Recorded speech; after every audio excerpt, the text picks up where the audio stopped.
बाहर देश जाने पर मन में 100 सवाल उठते हैं। दूसरे देश में जाकर रहना और काम करना जितना फायदे भरा हो उतना ही मुश्किल भी है। और मुश्किल वहां तक पहुंचने से ज्यादा बाहर एक नई जिंदगी शुरू करना होता है। हम पूरी जिंदगी एक तरीके से रहने सहने की आदत डालते हैं। बाहर जाने पर ये आदतें काफी हद तक बदलनी पड़ती हैं। इसमें कोई बुराई नहीं है। आखिर एक बेहतर जिंदगी के लिए ये एक बहुत सस्ता सौदा है। और सच तो ये है कि हमें जितनी मुश्किल क्यों ना आए, हमारी पहचान कभी नहीं बदलती और हम इस नई जिंदगी में एक बहुत अच्छा बैलेंस ढूंढ लेते हैं। हमारी पहचान का एक बहुत महत्वपूर्ण हिस्सा होता है हमारा खाना। सुनने में शायद एक बहुत छोटी चीज लगे, जिसे हम काफी आसानी से नजरअंदाज भी कर सकते हैं। पालन पोषण के साथ साथ खाने का ताल्लुक हमारे इमोशन से भी होता है। इससे हमारी यादें और हमारा आराम भी जुड़ा होता है। हम खुश होते हैं तो स्वादों में जश्न ढूंढ लेते हैं। हम उदास होते हैं तो स्वादों में दिलासा ढूंढ लेते हैं। कहीं ना कहीं इन स्वादों में हम घर ढूंढ लेते हैं। और शारीरिक तौर पर भी हमें अपने ही घर का खाना सूट करता है। इसी ख्याल को लेकर पूरे यूरोप में दूसरे देशों से आए लोग अपने देश की ग्रोसरीज इंपोर्ट करते हैं। साउथ एशियन कंट्रीज की बात करें तो लिटिल इंडिया और उसके जैसे और भी स्टोर्स पूरे यूरोप में खुले हैं। ये लोग अपनी कंट्री से ये सब चीजें मंगाते हैं और जो किसी भी चीज का प्राइस हो उसमें इंपोर्ट कराने का खर्चा मिलाकर वहां की करेंसी में बेचते हैं। इस बारे में थोड़ा और जानने के लिए हमने यूरोप गए कैंडिडेट्स सरबजीत जी और रामस्वरूप जी से बात करी। तो ये हमारे पास सभी बर्तन ऐसे रखा हुआ है। ये देख रहे हैं ना, कुकर है और ये चाय बनाने के लिए ये केतली है, पानी गर्म करने के लिए। यूरोप की लोकल मार्केट है ना, उसमें आटा मैदा मिल जाता है। ये आटे का मुश्किल नहीं है। लेकिन जो मसाले हैं, हरी मिर्च यूरोप पूरा नहीं खाता है हरी यूरोप। और हरी मिर्च इंडियन मार्केट से ही मिलता है। शहरों में एक इंडियन मार्केट दुकान है, शॉप है, जैसे इंडियन बास्केट हो गया ऐसे वाला।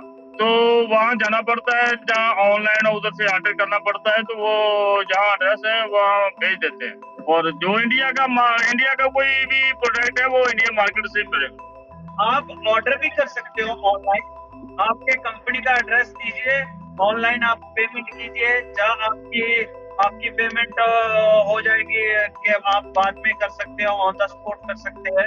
तो आपका पार्सल आ जाएगा, आप तब भी पेमेंट कर सकते हैं। जहाँ ऑनलाइन भी ऑर्डर करेंगे आपके एड्रेस पहुंच जाएगा। तो इसी बात में हमने उनसे पूछा कि वो वहाँ लोकल मार्केट्स में दूसरी भाषा बोलने वाले लोगों से कैसे बात करते हैं।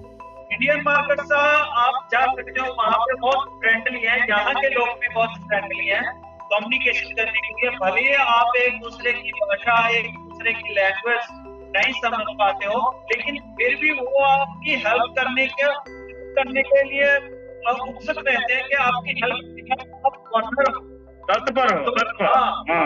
और गूगल ट्रांसलेट हो गया, जैसे कोई भी आपके पास ऐप है, आप बोल के उसको ट्रांसलेट करके उनको बताएंगे तो वो बहुत खुश होंगे और आपको सीधा रास्ता समझाएंगे। क्योंकि सरबजीत जी और रामस्वरूप जी उस वक्त ट्रैवल कर रहे थे तो बस थोड़ा ही टाइम हमको दे पाए, मगर अपने इनपुट से उन्होंने हमारी इस वीडियो की इंफॉर्मेशन को वेरीफाई करने में बहुत मदद करी।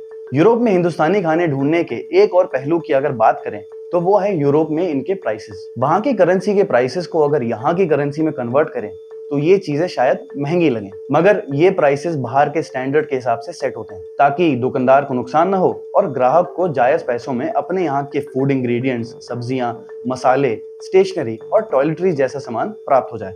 स्किलबी की कोशिश रहती है कि हमारी मदद से गए कैंडिडेट्स को यूरोप पहुंचकर कम से कम दिक्कतों का सामना करना पड़े। हम समझते हैं कि एक नए देश में पहुंचकर ये सारी चीजें समझने में थोड़ी मुश्किल होती है। हमारी लोकल टीम आपकी इस मामले में पूरी मदद करती है और उम्मीद करती है कि आप आराम से यूरोप में सेटल कर पाएं और सुकून से काम कर पाएं। स्किलबी के साथ जुड़ने के लिए डिस्क्रिप्शन में दिए गए लिंक पर फॉर्म को भरें और जानकारी के लिए स्क्रीन पर दिए गए नंबर पर संपर्क करें और हमारे चैनल को सब्सक्राइब करें। शुक्रिया।